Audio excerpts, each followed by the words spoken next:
people rarely make quilts anymore. Um, it's a lost or soon to be lost artwork. Time consuming. And forget about quilting. People don't know how to sew much anymore. But there was a time when every home had a wooden chest that was filled with quilts. This is back in the day when they didn't have central heat or air. So, once you went to bed, the only way you stayed warm was voluminous layers of quilt hanging over you as you slept during the night. But those quilts were beautiful. And so we're gonna make a quilt today, if you don't mind. I have some guys passing out some fabric for me.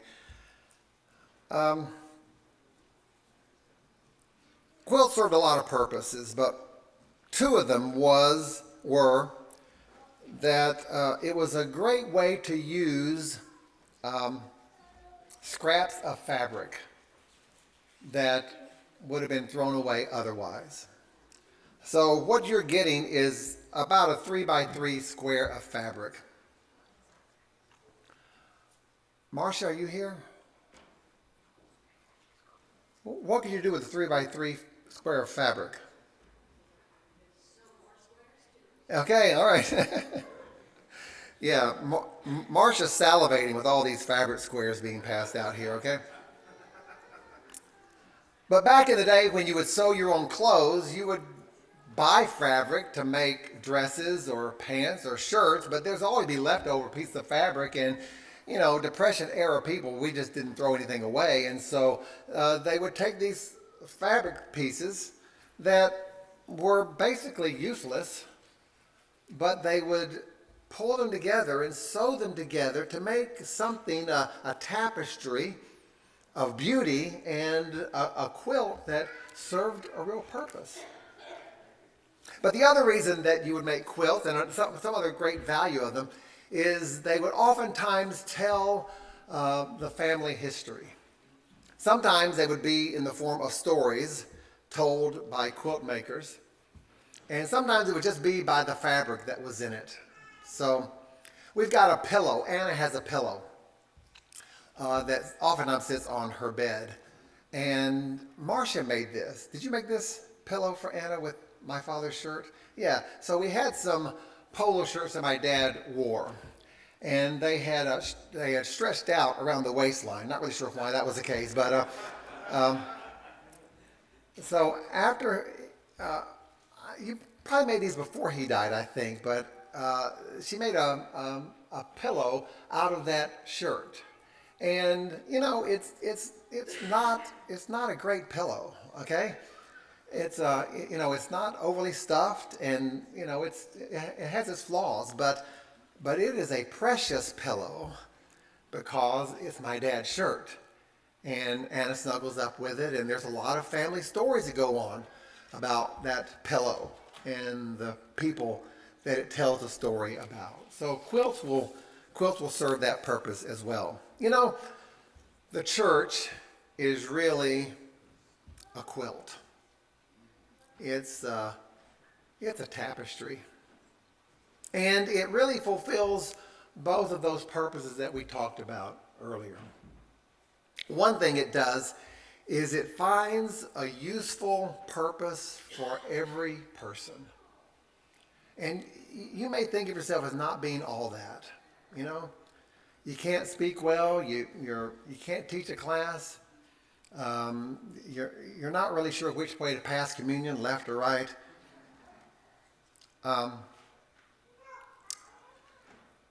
And yet, when you come in here, all of a sudden there's this way to be used, way to serve, important role to play here. We think of the early church, and we think of people like Paul or Peter or John, these giants of the faith. But the beauty of the church is not really seen in its superstars. The beauty of the church is seen in thousands of faithful disciples of Jesus who cared for the sick, who shared the gospel with their neighbor, who faced their own faith struggles and found hope in that struggle, who stood by their friend or their neighbor in their own faith struggles and comforted them through that process.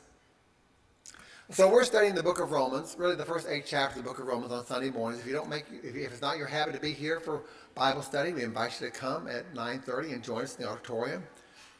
Romans is an interesting book. And usually when somebody teaches the entire book of Romans, they are trying to squeeze everything in on that last week. And so there's not a whole lot of time spent on chapter 16. But chapter 16 of Romans is an amazing chapter. And you may never have thought about that. But in Romans 16, Paul spends that entire chapter just thanking individual people, most of whom you have never heard of before. He thanked Andronicus and Junia, who he said served in prison with him while he was in jail. And he reaches out to them and expresses his love and appreciation for them. Apelles, he says, stood in faithful service to Jesus and stood the test of that faith. He greets 3 women, Tryphena and Tryphosa and Parasea. And he says, these women have worked hard by my side the whole time in ministry. The book of Romans, chapter 16, lists 29 different people and others who were just mentioned and people in their household or people, brothers and sisters who are with them. Both men and women are mentioned throughout this chapter. And we know virtually nothing about these people. But these are people that Paul thought so highly of that he wanted to close out this letter to the church at Rome and personally thank them for their service and their kindness and to express his love for them. It's interesting that these people that are mentioned in Romans, they're imperfect people. They're flawed. They've got talents. They've got shortcomings. There's areas of giftedness and there's areas of incompetence, I'm sure. And yet, Paul writes to them and he says, to me, all I see is this beautiful quilt that has been crafted together in the church in Rome, and it is gorgeous. Paul would oftentimes echo that in other metaphors. He would call the church the body, that we are the body of Christ. And he would describe parts of that body, some parts of no real consequence. What's the big deal about that? But Paul says every part is in desperate need of the other parts. And every part has a precise and useful role to play. In fact, in 1 Corinthians chapter 12, here's what he says. The eye cannot say to the hand, I don't need you. And the head cannot say to the feet, I don't need you. On the contrary, those parts of the body that seem to be weaker, those parts are indispensable. And the parts that we think are less honorable, we really treat with special honor. And the parts that are unpresentable, they're treated with unique and holy modesty. Every part, every person makes us who we are today. And so he says, when you join all these parts together, the body that is formed is gorgeous. He says, now you are the body of Christ, Paul would say. Each of you are a part of that. So, one way the church is a quilt is that as individuals, we may appear to be nothing more than a square of fabric, but woven together, this tapestry that comes together, we become something bigger than ourselves, something more beautiful than ourselves. The other thing is this. The church weaves together in the lives of its members the story of God and the story of his people. And it's not just the story of prior generations, not just the story of our generation. It's the story of all generations. It comes together in who we are. David was overjoyed when he was able to bring the Ark of the Covenant back into Jerusalem. And he is dancing in the streets with excitement and joy as the Ark makes its way into town and toward the tabernacle. And he commissions Asaph, one of his great songwriters, to pen a song to be sung on that day as the Ark is coming into town. And you'd wonder, man, if I had that task of writing a song for the return of the Ark, what would I say? You know, what kind of words would I say? Would I talk about when the Ark was taken from the children of Israel? Would I talk about when it was brought back into Israel and then housed at someone's home for years? What kind of things would I talk about when it was first brought out as the Ark of the Covenant? And what Asaph does is he just begins telling the story of what God has done through his people throughout all ages. And so he says, give praise to the Lord, proclaim his name, make known among the nations what he has done. Sing to him, sing praises to him, tell of all his wonderful acts. And there he goes. He remembers his covenant forever, the promise he made for 1,000 generations, the covenant he made with Abraham, the oath that he swore to Isaac. He confirmed it to Jacob as a decree, to Israel as an everlasting covenant. To you I will give this land of Canaan as a portion that you will inherit. And the psalm just goes on, just recounting what God has done in the past for Israel. Asaph is celebrating this current present day by remembering all that God has done for his people throughout the past. He's not just saying, hey, here's what God did. He's saying, look, this is what God is doing among us. We are part of that ancient history. Today is the culmination of all of that. From the call of Abraham, to the rise of Joseph, to the rescue from Pharaoh. He's just not singing songs about who their ancestors were, but what it was like to live under the protective power of God himself. And we tell that story. We're that quilt. 80 years ago, this year, long before this auditorium was ever dreamt of, two couples that most of you don't even know. Osa and Marie Todd, and Delbert and Dolores Throgmorton. They dreamed of establishing a church way out west, in the hinterlands of Maryland Heights. And so they began to meet together. First, they met in homes, just house churching it.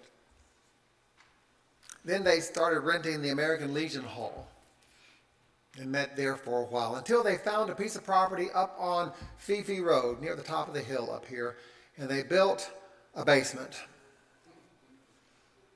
That's all they could afford. And then they saved up and put something on that basement.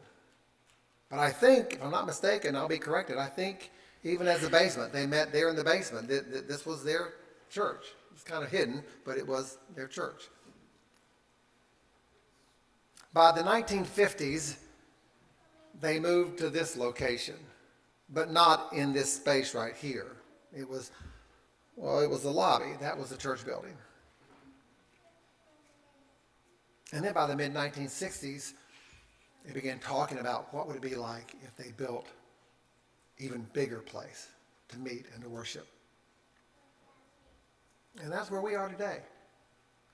You're sitting in the very pews that were first put in place here in the late 1960s by dreamers who wanted a thriving body of the church here in Maryland Heights. For 9 years, and I may be wrong about that time frame, for 9 years in the 1990s, several of the ladies here at Maryland Heights on a yearly basis would commemorate the year that had passed with a quilt that they would make. And on each of those quilts, they would highlight events that took place during that year. And it is a joy to go back and look at those quilts. We have them laid out across here on stands and on the wall over here, and they'll be up for the next couple of weeks. So I urge you to go by and spend some time reflecting on that. For instance, in 1991, Tabs met here at this building on January 13th. Now, Tabs was teenage Bible study. And once a month, teenagers from churches across the St. Louis area would come together and they would have this devotional time together and snacks, I'm sure, at the end of it.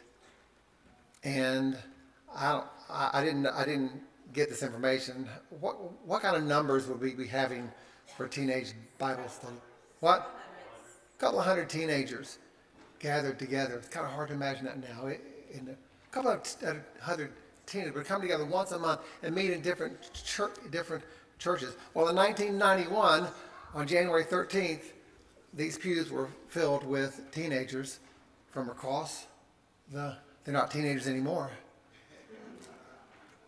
But they were in this, yeah, not a teenager though, in heart. I was a teenager in that year. Not now. No. Okay, yeah.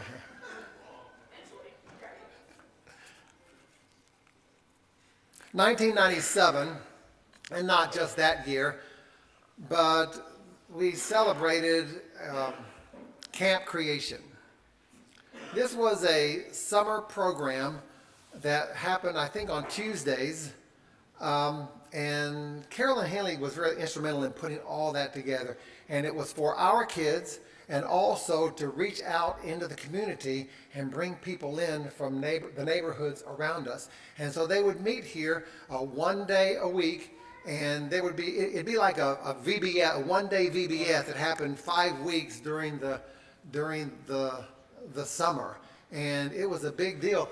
There was 53 campers, but they had this celebration at the end of it, and they had, can you see that? 145 people were here. Members and parents and young people were gathered here. And I had heard that one of the families that first came to Camp Creation, wanted their little kids to be here back in the day, were the Landites. And Tim Landite is here partially because of Camp Creation. 1996, there was a singing group here called Proclaim. And so Martha Ludwig was in it. Chuck Ludwig was their sound engineer. Is that right, Chuck? I think Martha was the only real singer. The others weren't. Now, I don't know who all was in it, but they were very, very good. And it was impressive how good they were. So in I can't even read that. They performed at the Bridgeton tree lighting, and that was on, you can't see the date there, but December 1st, 1996. And also his singers performed, and we've done his singers in the recent past, but it's been quite a while. Our kids ministry would come together, they would practice songs. So one year in 1996 for the tree lighting in Bridgeton, Maryland Heights singing groups were there and performed at that tree light. Martha, do you remember that? Yeah. What was your repertoire? All the Christmas songs. Okay. All right. All right. 1994 was the first, I think, area-wide praise service. It was not hosted by Maryland Heights like it is now. It was hosted really by the area churches. But the first one was at the Machinist Hall. And this says, you can't read this. Let's see here. I can't read. 14, can you read that? 1,400 people were in attendance there for that first one. One reason that it died out for a little while and restarted again is because people thought that unless we had that many people, it wasn't a valuable thing. We've corrected that error. You know, it's valuable no matter how many we have show up. But can you imagine 1,400 people from churches across St. Louis area showing up and singing there at the Machinist Hall? Had to be a beautiful sounding evening. 1994. 1994 also, same year, our teen group here did a mission trip to, let me tell you, I don't remember this mission trip. And I was a preacher at Heron, okay? But I vaguely think that it could have been, we did a work camp there at Heron one year. And it may have been that the youth group from Maryland Heights came and stayed with us as we painted houses that year. But our teens did a mission trip in July of 1994 and traveled all the way to Heron, Illinois. And who would have thunk it, right? Who would have thunk? Yeah. That was when Jerry was preaching all week at a meeting down, and we came down and knocked on the door. Did you? Okay. All right. All right. So I was wrong about that. So yeah, but still, it was a great week. Remember, just like it was yesterday. Okay.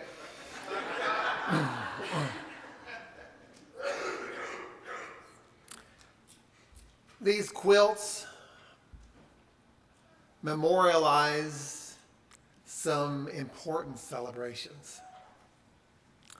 Like on July 25th, 1995, John and Terry Dykes placed membership here at Maryland Heights. And on April 29th, 1999, Rebecca Ludwig was baptized into Christ here. Rebecca Howard now. And they also acknowledged some sorrows that changed us in the church. September 27th, 1993, Elder Gene Jones suddenly passed away. A real rock for this church and for our family. And now forever memorialized on one of these quilts back here. 300 plus events over 9 years are listed on these quilts back here. And you know there are hundreds of others that didn't make the cut but are seared in the memory of people who were here during that era. But these quilts are not just, we didn't put them up just for you to go back and look and go, oh, those were the days. Because these quilts don't just tell of who we were. They tell a story of who we are. So in the 90s, David and Sandra Tyler were younger.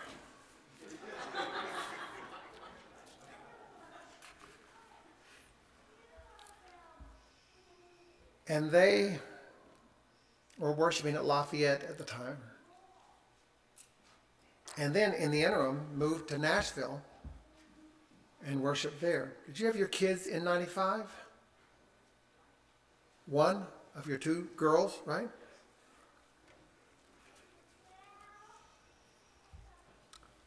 I don't even know if David knew where Maryland Heights was in 95.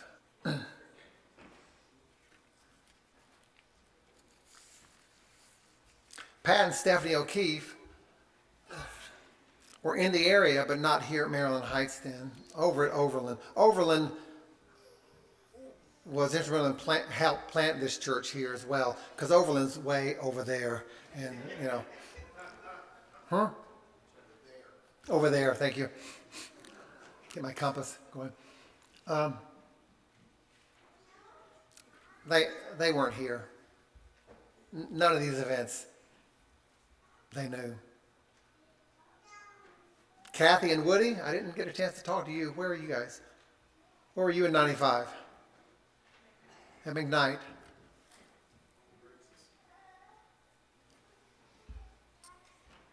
Some of you are here today, you said, I wasn't even in church in 95. I didn't even know about God in 95.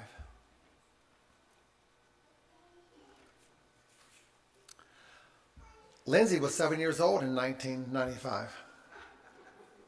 And Heath was slightly younger.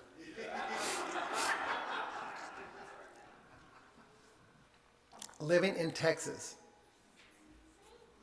These two could not have even pointed out the state of Missouri in 1995.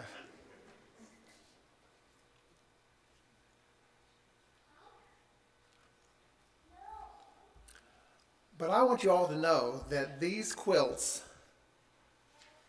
reflect your story. Because in some way that I cannot fully explain, the people that inspired those activities have shaped us to who we are today, to be the church that when you walked in that door, you felt a welcoming, beckoning call to be part of this fellowship. And it's not because we're that wonderful of a people. It's because of all that has preceded us that makes this possible today.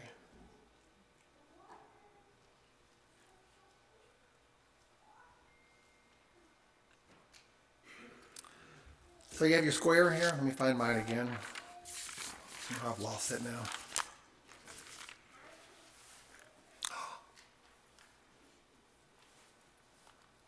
No, I've lost it.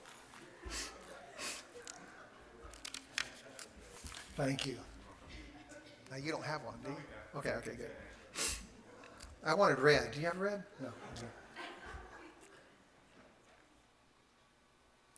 There's not much you can do with a 3x3 square fabric. But I want you to think about what can be accomplished when you bring together 100 squares, 100 different talents, 100 different callings, 100 different circle of friends, 100 different insights from scripture or prayer or service. I want you to think about what Maryland Heights is and can become, because your little square is here. And by itself, it may not mean much, but together we form a beautiful quilt together.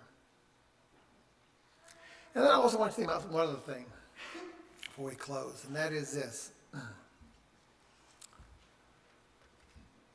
What do you think your square is going to do for the people that sit in these pews 20 years from now?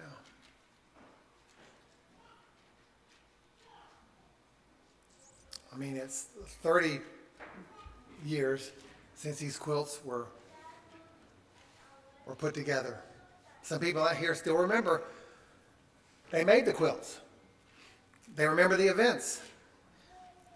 But I hearken to say that the vast majority of people out here today only hear them as historical events. And one day, today will be an historical event. It'll be the past. And Piper will be here with her husband and her 2 kids.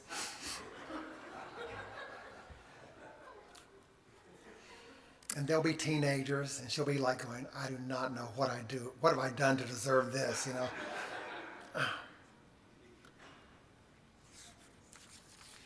What kind of dreams do you aspire to? What What do you dream for this church? What do you want on the 2024 quilt of Maryland Heights? What do you want to be part of our 2025 story? How are we going to expand the kingdom? How are we going to mature faith in one another? What visitors walk in the door and find a new home and a new family here because you reached out to them or invited them to sit next to you or and asked them to come over to your house for coffee? I really want to invite you over the next 2 or 3 weeks to walk through the quilts back here and just look at all the events that they commemorate. And then I want you to dream big dreams for our church and for what our story will be for future generations. And maybe, just maybe, one day in the distant future, your kids or your grandkids will sit here and they will say, give praise to the Lord, proclaim his name, make known among the nations what he has done, sing to him, sing praise to him, tell of all of his wonderful acts. Let's make that the story of our quilt together. Let's stand and sing this song.